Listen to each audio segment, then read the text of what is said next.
Yeah, this is a very interesting and robust finding from the empirical research.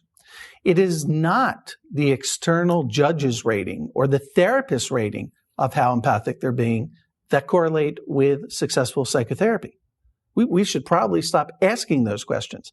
Instead, it's the client's perception that correlates and predicts successful psychotherapy. So in clinical practice, it's not enough to simply ask the therapist, well, do you think you're being empathic? Do you feel attuned? That really doesn't predict whether it's going well. In fact, the therapist's perception of how empathic he or she may be only correlates 0.3 with client's perception of that. So what we need to do is systematically assess and privilege the patient's perspective on the relationship. That predicts success.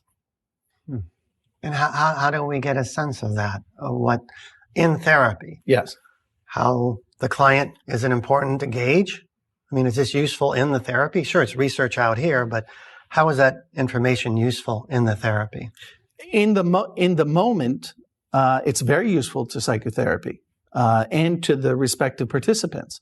Research has shown that by asking a few simple questions, either directly in the therapy hour or little questionnaires before or after, improves retention and client satisfaction by about 27%. It's really quite a large effect for something so simple.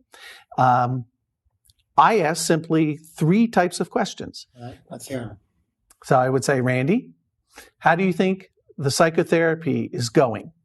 Meaning that it's a goal-oriented. Are you getting from psychotherapy what you want? Are we moving toward attaining your goals? So that's first. All right. How's the psychotherapy going? Okay. A second question is, how are we doing? Meaning the relationship. And by the way, the question doesn't work unless you go like this. How are we doing? Right. And then you want to know about the treatment itself. What would you like more or less of? That is, tailor it. So in this way, we privilege the patient's perspective.